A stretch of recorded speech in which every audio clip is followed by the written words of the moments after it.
जिन हाथों ने मैं पाल पोष कर बड़ा किया, वक्त आने पर उन्हीं हाथों ने मैं विदा किया। क्यों टूट के बिखर जाती है जिंदगी हमारी वही, क्यों रिश्ता इतना अजीब होता है, क्या यही बेटियों का नसीब होता है। दीकरी वहालनो दरियो, લીલુડા પાંદડાની ઉછળતી વેલવે કંકુના પગલા દઈ ચાલી, રાખડીના તાતણે બાંધેલું ફળિયું લાગે છે સાવ ખાલી। જ્યારે એક દીકરી દીવો લઈને અગાસી ઉપર ચડતી હતી, દીવો ઠરી ગયો। દીકરી બોલી ઉઠી, પપ્પા હું ખોવાઈ ગઈ। સાચું પૂછો તો દીકરી ખોવાઈ જવા માટે જ સર્જાય છે। ઘરમાંથી કોઈ વાસણ કે કપડું ખોવાઈ જાય તો તે ઘટના બધાને યાદ રહી જાય છે, પણ દીકરી જેવી દીકરી સાસરિયામાં ખોવાઈ જાય તે કોઈ યાદ નથી રાખતું।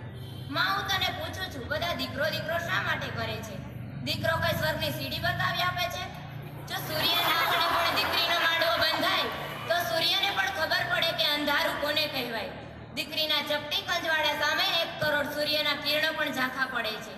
આજે સુનીતા વિલિયમ્સ અને કલ્પના ચાવલા જેવી દીકરીઓ તો આકાશની સફર કરી ચૂકી છે। દીકરો જન્મે ત્યારે પેંડા વેચાય છે, દીકરી જન્મે ત્યારે જલેબી વેચાય છે। માં આવી કરુણતા એક માં પણ નથી સમજતી કે પોતે પણ એક દીકરી હતી।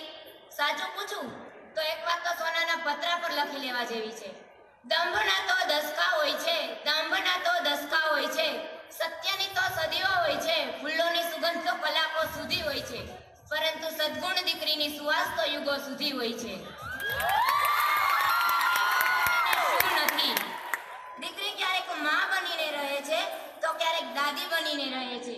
સુખમાં એ પિતાના હોઠનું સ્મિત બનીને રહે છે, દુઃખમાં એ પિતાના આંખની આંસુ લૂછતી હથેળી બનીને રહે છે। દીકરી પારકાને પણ પોતાના કરી દે છે। આખા પરિવારમાં પિતાને ખકડાવવાનો અધિકાર માત્ર દીકરીને જ છે।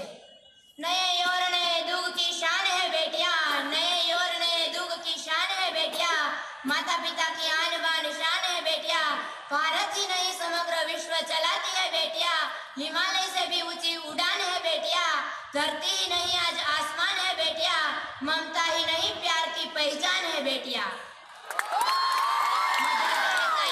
मदर टेरेसा નથી બની ગઈ ને?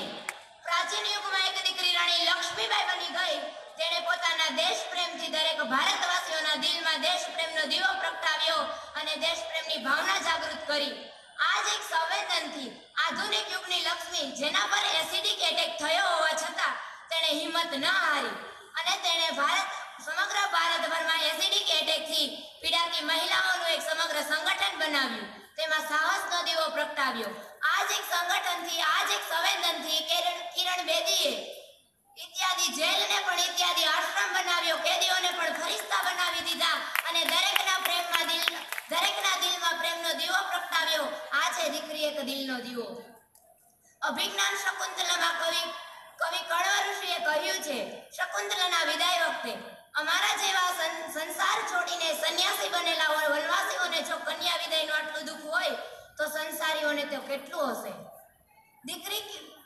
દીકરીને જન્મ દેવા માં જોઈએ, ઈચ્છા પૂરી કરવા માસી જોઈએ, રબડી ખાવા મામી જોઈએ, વાત કહેવા અને સાંભળવા દાદીમાં જોઈએ, સાથ નિભાવવા પત્ની જોઈએ, પણ મિત્રો આ બધાની પહેલા એક દીકરી તો જોઈએ ને।